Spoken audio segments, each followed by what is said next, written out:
वो बेचारा बहुत समझदार है, बहुत समझदार है वो आपकी इतनी चीजें याद रखेगा जितने से आप पागल न हो जाओ। समझ रहे हो?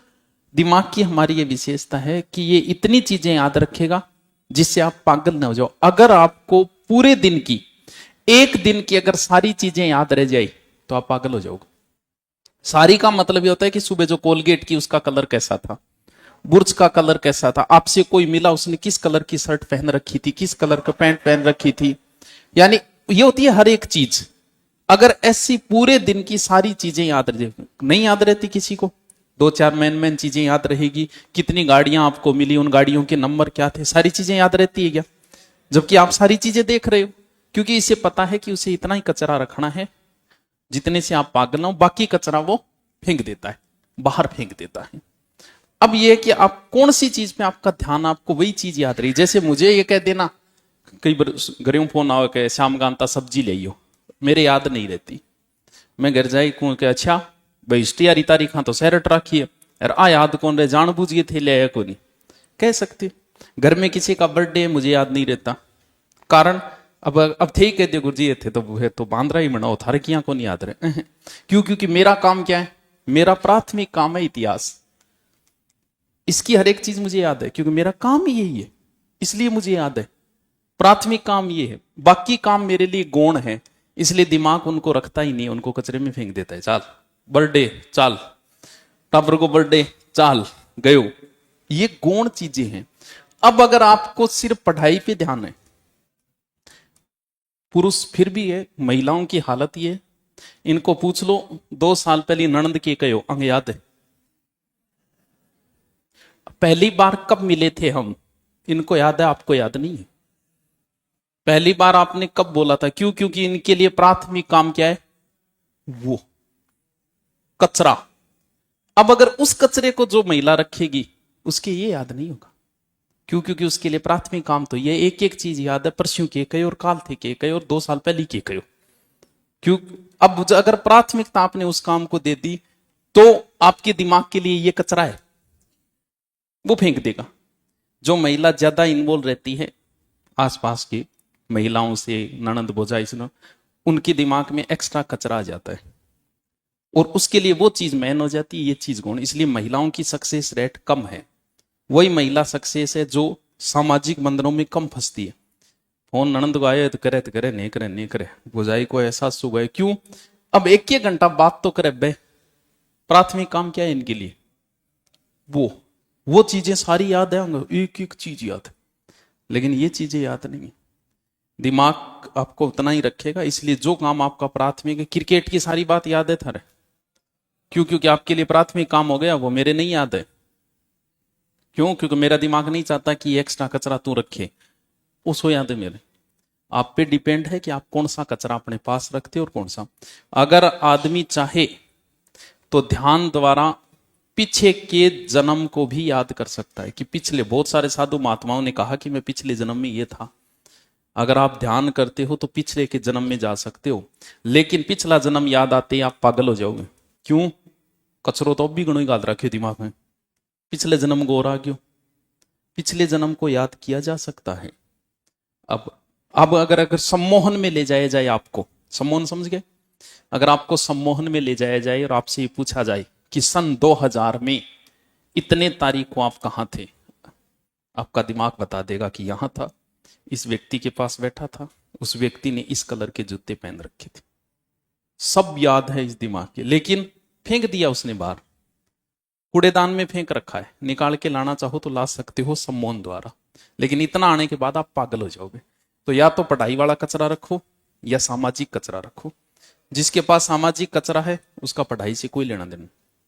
थार परिवार में एक जनो इश्यू जरूर है, काकोक ताऊक फूपोक जीजोक, जो कह के सो क्यों याद है थे, एक बार मारे बान बैठे थे आया को नहीं।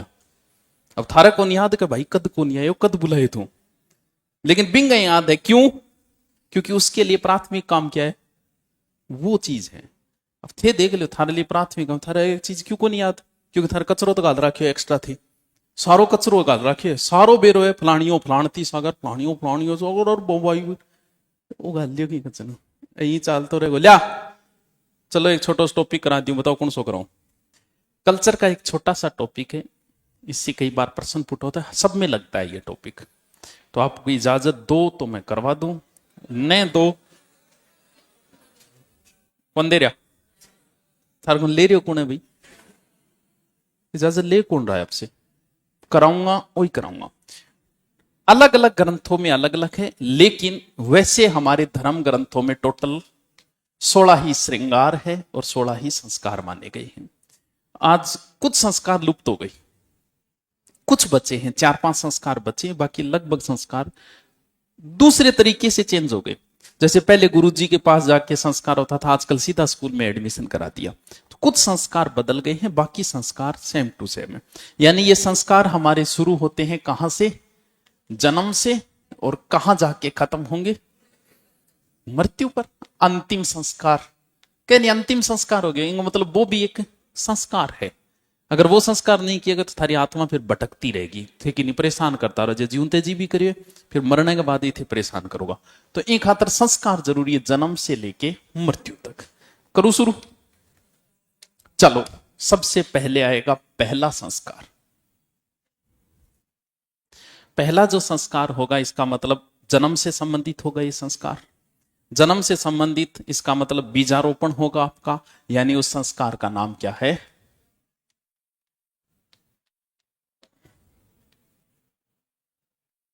यह संस्कार अति महत्वपूर्ण संस्कार है, गर्भधान संस्कार। और यह हमारा कौन सा संस्कार है? महत्वपूर्ण संस्कार इसलिए है, प्राचीन समय में, आज से पहले, ये इस संस्कार को भी मनाया जाता था। आपका जीवन कैसा होगा, व्यक्ति कैसा होगा, यह डिसाइड करता है उस समय जब गर्भ धारण हुआ है, उसी पे डिपेंड करता है।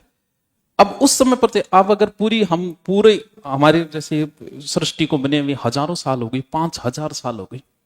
5000 साल में अगर मैं ये कहूं कि कितने लोग, अच्छे लोग पैदा हुए इस दुनिया में, महान लोग, तो फिर अंगुलियों पर गिनने लायक ही है। कृष्ण, बुद्ध, महावीर स्वामी, गौतम, ये नानक जी है, गुरु गोविंद सिंह जी है, गांधी है, अम्बेडकर है, सिर्फ आप अंगुलियों पे गिन सकते हो, बाकी नहीं है। यानी 5000 साल पृथ्वी को बने हुए हो गए, लोग, अच्छे लोग पैदा हुए, अंगुलियों पे गिनने लायक। क्यों? क्योंकि ये डिपेंड करता है इस संस्कार के ऊपर, गर्भधान संस्कार। पिता को हम बोलते हैं भगवान, की पिता भगवान का रूप है। कब? ओनली फॉर इस समय। क्यों? क्योंकि इस समय पिता एक नए जीव को जन्म दे रहा होता है। नया जीव को जन्म कौन देता है? भगवान देता है। नए जीव को जन्म देते समय पिता की प्रवृत्ति कैसी है? भाई जी अगर टेंशन में, पिता अगर बीमार है, पिता बेवड़ा है, तो संतान वैसी ही जन्मेगी। अगर पिता हरामी प्रवृत्ति का उस समय, संतान वैसी ही जन्म लेगी। इसीलिए जो लोग हरामी, हमेशा हरामी रहेगा। इतने बेईमान लोग देखे कि बेईमानी इतनी की उन्होंने कि उनके बेटे की भी मृत्यु हो गई किसी वजह से, अकाल मृत्यु, फिर भी वो लोग नहीं सुधरते कभी। कारण, अच्छा व्यक्ति हमेशा अच्छा रहेगा, हर परिस्थिति में अच्छा रहेगा। बुरा हमेशा बुरा, वो नहीं सुधर सकता। क्या नहीं बोला अब तो सुधर गयो यार, इंगो तो टाबर को एक्सीडेंट में मारे गए, तो भगवान इन दिखा दियो, वो नहीं सुधरेगा कभी। भूल जाना इस चीज को। क्यों? क्योंकि उसका जीवन किस चीज पे डिपेंड कर रहा है? गर्भ धारण पे डिपेंड कर रहा है। गर्भ धारण में बहुत सी चीजों का ध्यान रखा है कि पिता की प्रवृत्ति अच्छी होनी चाहिए। जैसे ऐसा बताया जाता है कि साय का समय, जो गर्भधारण का समय, वो सही माना जाता है। जानवर का गर्भधारण हमेशा दिन में होगा, ध्यान रखना। कभी भी जानवर रात्रि को संभोग नहीं करते, दिन में। पुरुषों की तो हालत छोड़ो, कि ज्ञान दे मुझे।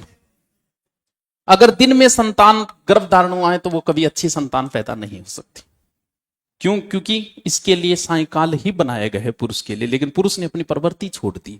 तो गर्भधारण के समय इन चीजों का आपकी प्रवृत्ति अच्छी होनी चाहिए, शुद्धिकरण, एकदम दिमाग शुद्ध होना चाहिए कि मुझे संतानोत्पत्ति अब करनी है बस। तो उसी समय जैसी प्रवृत्ति होगी आपका बच्चा वैसा ही होगा। आगे को जीवन तो यही है बस। अब देख ली थी थार ब्याह व्यस्त। ये पहला संस्कार है, गर्भधारण संस्कार, महत्वपूर्ण संस्कार है, यहीं से हमारी शुरुआत है। जैसे ही गर्भधारण के 2 या 3 महीने होते हैं, उसके बाद में हमारी इच्छाएं जो दिमाग में चलता है, क्या होना चाहिए? छोड़ो, पुत्र, पुत्र के लिए एक संस्कार किया जाता है, पैसे पुत्र पैसे पुष्वन। यह संस्कार होगा पुत्र प्राप्ति के लिए लगभग तीसरे महीने, मान लो तीसरे चौथे महीने। डिसाइड तो इस दिन हो चुका है, उसी दिन डिसाइड हो चुका है कि लड़का होगा या लड़की, क्योंकि साइंस आपको नॉलेज है। बहुत सारे बाद में भी कई छोरा टाबर खातर कई कहे मैं वो दवाई दे वो दवाई दे, कि डांगी दवाई दे निर्धारण हो चुका है साइंस। क्यों? क्योंकि आपको इस बात का पता है कि पहले ही दिन संपर्क हो जाएगा या तो एक्स एक्स का या फिर एक्स, यहां डिसाइड हो चुका है। और जैसे ही एक्स एक्स या एक्स वाई संपर्क में आई, वो गर्भाशय में गया और लगभग 72 घंटे बाद गर्भाशय बंद। अब बंद हो गए तो कैसे रिएक्शन करवाएगा उसमें दवाइयां देके, क्योंकि डिसाइड पहले दिन हो चुका है। पिता पे डिपेंड करता है, स्त्री का कोई रोल नहीं है इसमें। स्त्री की तरफ से आप साइंस का नॉलेज आपको क्या आएगा, ये डिपेंड किस पे करता है, ये डिपेंड करता है पिता के ऊपर कि एक्स आया या वाई आया। तो पुत्र प्राप्ति के लिए किया जाता है, लेकिन ये भी यही डिपेंड करता है, आपकी प्रवृत्ति पे डिपेंड करता है। ऐसा है कि जैसे भगवान कृष्ण से कहा था रुक्मिणी ने कि मुझे आपके जैसा पुत्र चाहिए, तब कहते हैं भगवान कृष्ण कई सालों तक तपस्या के लिए चले गए थे, ब्रह्मचार्य का पालन किया। फिर उनके जो पुत्र हुआ था प्रद्युम्न, कहते हैं कि प्रद्युम्न और भगवान कृष्ण को चाल से भी कोई बता नहीं सकता था कि कृष्ण जा रहे हैं या प्रद्युम्न जा रहे हैं। अगर आपकी प्रवृत्ति सही है, आपने 2 या 3 महीने अगर ब्रह्मचार्य का पालन किया है, तो आपके अंदर वाई गुणसूत्र बढ़ जाते हैं। आपके अंदर है गुणसूत्र एक्स और वाई, अगर आपने ब्रह्मचार्य का पालन किया तो आप में वाई गुणसूत्र बढ़ जाते हैं। अगर आपने ब्रह्मचार्य का पालन नहीं किया तो फिर आपके अंदर कौन से गुण, वाई गुणसूत्र हो जाते कम। तो ये किस पे डिपेंड करता है, पुत्र। अगर ऐसा हो, अगर आप 2-3 महीने ब्रह्मचार्य करके अगर गर्भ धारण करते हो तो आपकी संतान अच्छी होगी, भले ही वो लड़की हो भले ही लड़का हो। वो तो ये जरूरी है किसी भी पुरुष के लिए कि संतानोत्पत्ति से पहले कुछ समय के लिए उसे ब्रह्मचार्य का पालन करना चाहिए। 2-3 महीने किया है तो लगभग चांसेस रहते हैं उसके वाई गुणसूत्र बढ़ने के। तो यहां किया जाता है संस्कार, लेकिन डिसाइड कहां है, यही हो चुका है कि लड़का होगा या लड़की होगी। ये पुत्र। तीसरा संस्कार, सबसे ज्यादा गर्भपात कौन से महीने में होने के चांसेस रहते हैं, अगर आपको थोड़ा बहुत पता हो कौन से? अरे वाह, क्या उन्होंने, तीसरा महीना थोड़ा सा रिस्की रहता है। तीसरे चौथे महीने में महिलाओं के गर्भपात हो जाता है। और फिर अगर थोड़ा सा रिस्की रहता है कौन सा महीना, लगभग 7वां महीना। 6ठा या 7वां महीना भी थोड़ा रिस्की रहता है, इसमें गर्भपात होने के महिला के ज्यादा चांसेस रहते हैं। लगभग महिला के जो गर्भपात होता है वो इसी में हो जाता है किसी न किसी वजह से। तो इस समय जैसे ही 6ठा या 7वां महीना आया, तो प्राचीन समय में वो पता नहीं था कि गर्भपात किस वजह से, तो उस समय कहते थे कोई मंगलकारी शक्ति आ गई, भूत प्रेत वो साय हो गयो, ओ हो गयो, वो हो गयो। तो उस समय आपको भगवान का सिमरन करना चाहिए, तो उसको बोलते हैं सीमंतो नयन। कौन सा संस्कार है? सीमंतो नयन संस्कार। किस लिए किया जाता है? अमंगलकारी शक्तियों से बचाने के लिए। आप कहते हैं वो गर्भपात है, वो तो अमंगलकारी शक्तियों बचाने। कौन सा महीना मान लेते हैं? 6ठा 7वां। ये 3 संस्कार गर्भ में होते हैं, और आपने कौन सोवे वो दोनों ही उन्होंने, बाकी दोनों नहीं करते। करांगे आप? यानी कितने संस्कार अपने जन्म से पहले होते हैं?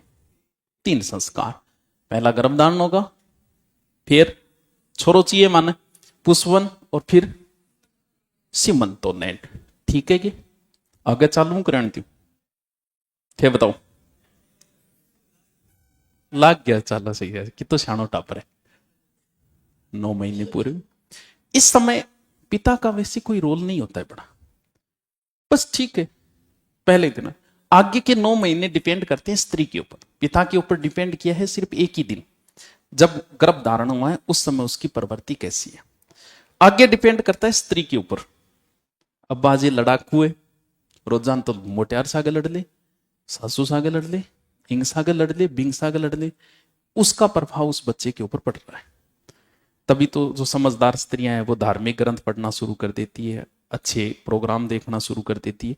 क्यों? क्योंकि वो 9 महीने बच्चे के ऊपर प्रभाव पड़ता है। तो 9 महीने आगे डिपेंड कर, क्योंकि आदमी तो सांड है, वो तो आगे का काम किसके ऊपर है? माता के ऊपर है। तो आगा तो थारो की कौन, थारो रोल एक ही दिन गए, उस दिन अपना दिमाग का शुद्धिकरण रखना, बस मैं क्या गौ राम जाने, ठीक है। अगला है चौथा संस्कार। अब जन्म होगा बच्चे का, तो जन्म को हम बोलते थे जैसे जन्म जैसे जात कर्म। चौथा संस्कार कौन सा है? जात कर्म संस्कार। गर्भ धारण का समय कितना होता है? कितना होता? कितना समय? 9 महीने।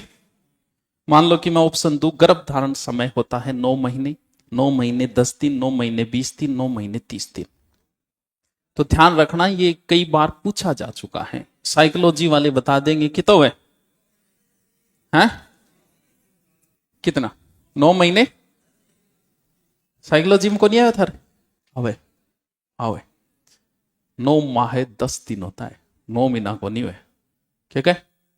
9 माह 10 दिन है, ये पूछा जा चुका है, कई बार पूछ लेते हैं ऐसे प्रश्न। जात कर्म का मतलब जब आपका जन्म हुआ, जन्म होते ही पहला सांस आपने लिया, आप पहला सांस लेते हो जन्म के समय और मृत्यु के समय छोड़ते हो। अले दादो जी का प्राण निकल गया। 2 सांसों के बीच में आपका जीवन है। वो पहला सांस लेने का मतलब रोना ही है। तो पहली बार रोया नहीं, वो पहलो सांस हो। जदीद कहे टाबर रोयो कौन, बोल मारो इंगे थापी थूपी की करके गए, थापी थूपी मार के फिर रुआ वो भी नहीं। तो वो होता है पहला। 9 माह जो होता है ना, वो बच्चे के सबसे अच्छे दिन होते हैं जीवन के, पूरी जिंदगी के सबसे अच्छे दिन वही होते हैं। ऐसा जो माँ के गर्भ के अंदर जो पानी है उसका जो उसमें नमक की मात्रा ज्यादा होती है, तभी तो महिलाएं जो है गर्भ धारण के समय नमक की चीजें ज्यादा खानी शुरू कर देती है, खटाई की चीजें ज्यादा खानी शुरू कर देती है, दीवार चाटन लाग जाए, दीवार बर्ता खाना चालू कर देगी, क्यों? क्योंकि वो चीज मांगता है शरीर, इसलिए होता है। तो वो सबसे ऐसा वैज्ञानिकों ने प्रयोग भी किया था कि जो माँ के गर्भ में जो मात्रा है पानी की, और वो पूरी पूरी एक टैंक में भरी गई, उसमें किसी व्यक्ति को सुलाया गया। उसमें डूबेगा नहीं आदमी, जैसे समुद्र का खारा जल है, बहुत से समुद्रों का खारा जल है जिसमें आदमी डूबता नहीं, अगर आपको पता। उसमें अगर आप डूबना चाहोगे तो भी डूब नहीं सकोगे। वही माँ के गर्भ के अंदर बच्चा डूबेगा नहीं उसमें कभी। तो वैसा जब व्यक्ति को अंदर ले जाया गया तो कहते हैं धीरे धीरे धीरे धीरे व्यक्ति जो है वो ध्यान में चला गया, उसे आनंद। तो 9 माह ही जीवन के आनंद के माह है। इसीलिए किसी भी व्यक्ति को पिता की मृत्यु का लंबा अफसोस नहीं होता। 1 दिन 2 दिन 5 दिन लंबा नहीं होता, लेकिन कहते हैं कि माता की मृत्यु का कम से कम व्यक्ति के ऊपर 9 माह तक प्रभाव रहता है उसका। 9 माह तक वो उस चीज से बाहर नहीं निकल पाता है। तो वो 9 ही माह थे आपके आनंद के। अब तो 12 आ गया, अब तो रोड़ो मचानो चालू करी दियो। तो ये संस्कार कौन सा है? चौथा संस्कार, जब नाड़ो नोड़ो काटना बेची जाए वो गर्भदान, ठीक है। अब क्या करना है? टाबर जाम गयो, थार निर्भर आगे पूछेगा नाम कर दे भी, नाम तो होना चाहिए टाबर को। तो वो दूसरा 5वां संस्कार कौन सा है? नामकरण। कद करना है? कितना दिन बाद? फिक्स है कि 7। मान लो पंडित जी थे पूछन गए 7 दिन बाद मुहूर्त नहीं आए तो है? अरे तो पंडित जी बता देगा 10 से 1 दिन आगे अंदर थारो नाम निकल जाना चाहिए, या 10वें दिन मान लो यार, 10 दिन, लगभग 10 दिन से पहले। कोई फिक्स नहीं, आपसे नहीं पूछेगा नामकरण संस्कार कब किया जाता है। आपसे ये पूछ सकता है चौथा 5वां संस्कार कौन सा है। संस्कारों का क्रम पूछ सकता है आगे पीछे, और क्रम पूछ सकता है कि इसके बाद कौन सा होगा इसे। यानी आपका नामकरण लगभग जन्म के 8-10 दिन बाद हो जाओ। फिर क्या काम होगा? फिर क्या काम होगा? जो 2 या तीसरे महीने होगा, उस संस्कार को बोलते हैं निष्क्रमण संस्कार। क्या अर्थ होता है निष्क्रमण? निष्क्रमण का अर्थ होता है बाहर निकालना। यानी बच्चे को दूसरे या तीसरे महीने घर से बाहर निकाल के दर्शन करवाए जाते हैं सूर्य और चंद्रमा। किसी भी बच्चे की अगर जन्म के समय आंखें खराब है, जन्म के समय बहुत संगत जानते विचार चश्मा चढ़, इसके पीछे 2 रीजन है। या तो डॉक्टर से गलती हुई है, या परिवार के सदस्य से गलती। कैसी गलती? 9 माह तक बच्चे ने आंखें बंद रखी, ध्यान में था वो, आंखें बंद थी, आनंद ले रहा था जीवन का। जैसे आप रात्रि काल में सोए हुए हो और आपने आंखें खोली, तुरंत हमारी आंखों के ऊपर टॉर्च लगा रखी है, आपकी आंखें वापस बंद हो जाएगी, आप उस प्रकाश को झेल ही नहीं पाओगे। अब बच्चे का जन्म हुआ, जन्म के समय, ऑपरेशन के समय डॉक्टर हाईलाइटें रखता है, वहां प्रकाश रखता है। कई बार डॉक्टर से ऐसी गलती हो जाती है कि उस समय बच्चे की आंखें खुल जाती है, और खुलते ही उसकी आंखें हो गई खराब। या फिर आजकल आप नई नई लाइटा लगा दिया घरां के अंदर, जहां बच्चा है वहां, इस वजह से भी आंखें खराब हो सकती। पहले पुराने टाइम में अंधेरा ही रखा जाता था लगभग 1.5-2 महीने, अलग ही कमरों, तो फिर बिन बारह निकालता के दिखाने खातर। अब उसकी आंखों पे इतना प्रभाव नहीं पड़ेगा, इसलिए जन्म के समय आंखें खुलती, अगर उसने बहुत ज्यादा रोशनी देख ली तो बच्चे की आंखें उसी समय खराब हो जाएगी। तो ये संस्कार कौन सा है? घर से बाहर निकालने का संस्कार, निष्क्रमण संस्कार। कब किया जाता है? लगभग 2 से 3 महीने। अब क्या करा, इतना दिन तो टाबर मां का दूध पी रहा था, अब थोड़ा उसे भोजन करवाना है। दूध हो सकता है, दही हो सकता है। तो जी जात कर्म के अंदर के बोला बिना आप घूंटी बोला बा ईटे भी दी जाएगी। जब बच्चे का जन्म में बीटे बिन घूंटी दी जाए, किंगी दी दिया बिंगो भी बताते हैं कि असर आ जाता है बच्चे पे, कहते हैं ऐसा। यहां बच्चे को अन्न खिलाना है, अन्न को बोलते हैं अन्नप्राशन। कब? कितना महीना बाद आपने खुआई करे छोरी बताओ हैं?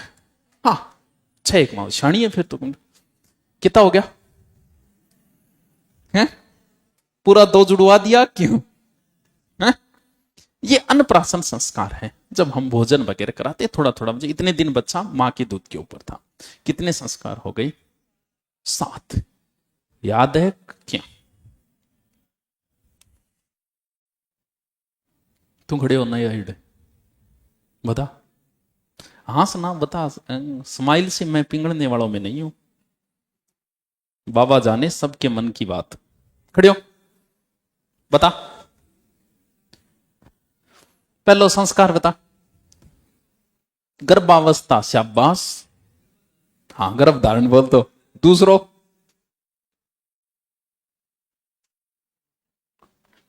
बस एक ही याद रहे मनवीर, एक ही करेगो तू संस्कारी। दूसरो के लो पुष्पवन, ठीक है। तीसरो अटक्की गाड़ी तीसरे में आ गई। बैठ जा, तू बता। खड़े हो। पहलो बता गर्भाधान, दूसरो बता पुष्पवन, शाबाश, पुत्र प्राप्ति के लिए किया जाता है। तीसरो सीमंतो ने सामंत, सॉरी शक्तिमान।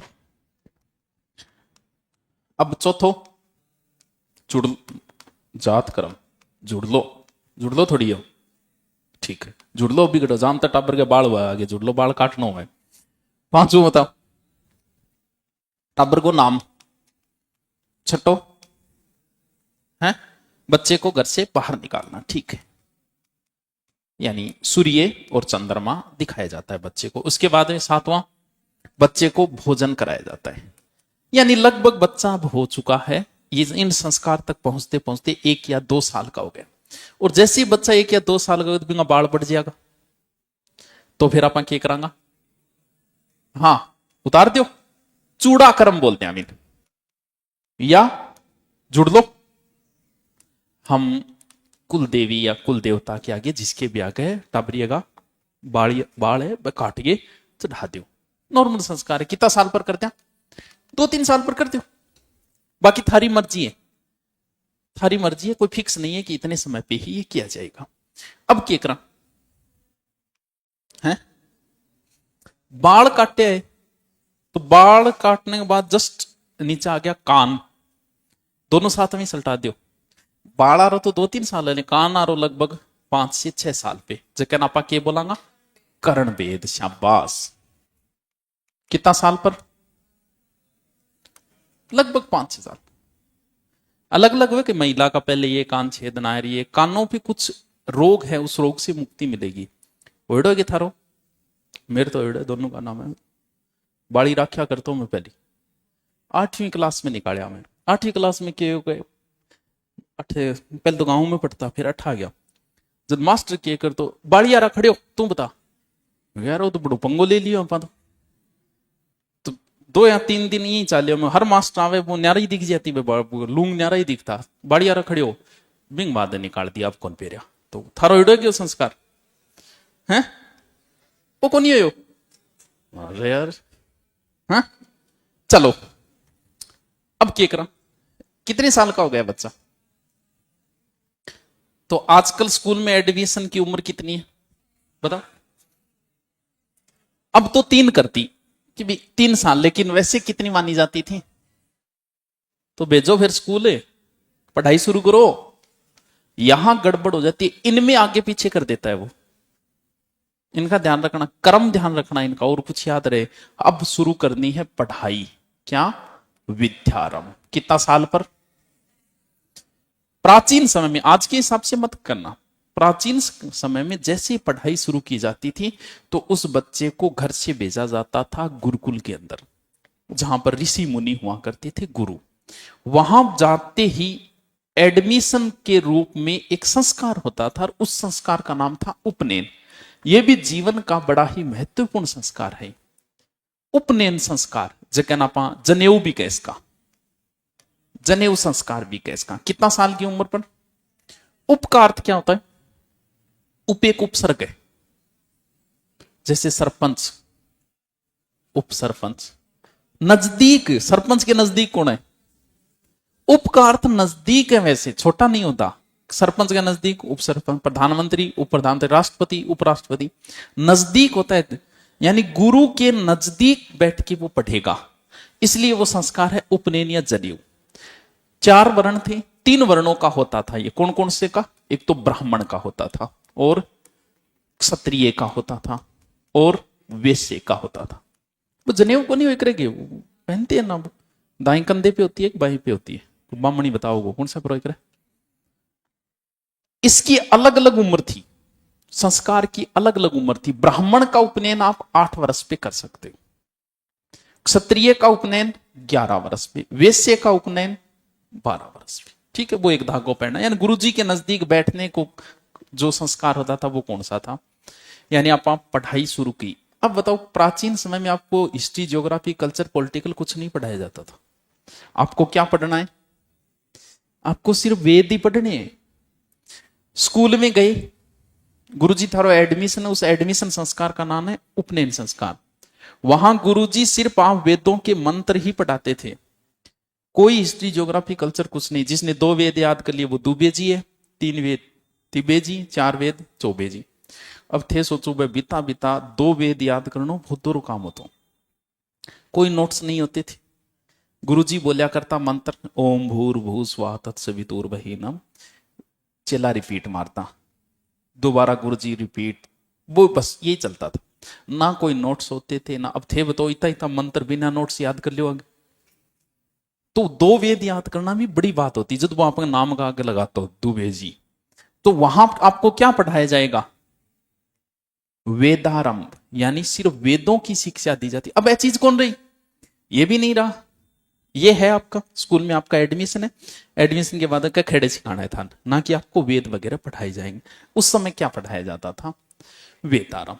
वेद पढ़ लिया, लगभग आपकी उम्र आ गई 16-17 साल। दाढ़ी मूछ का दाव, अरे ये तो कोई किंग आती को नहीं, आग बात थोड़ी भी।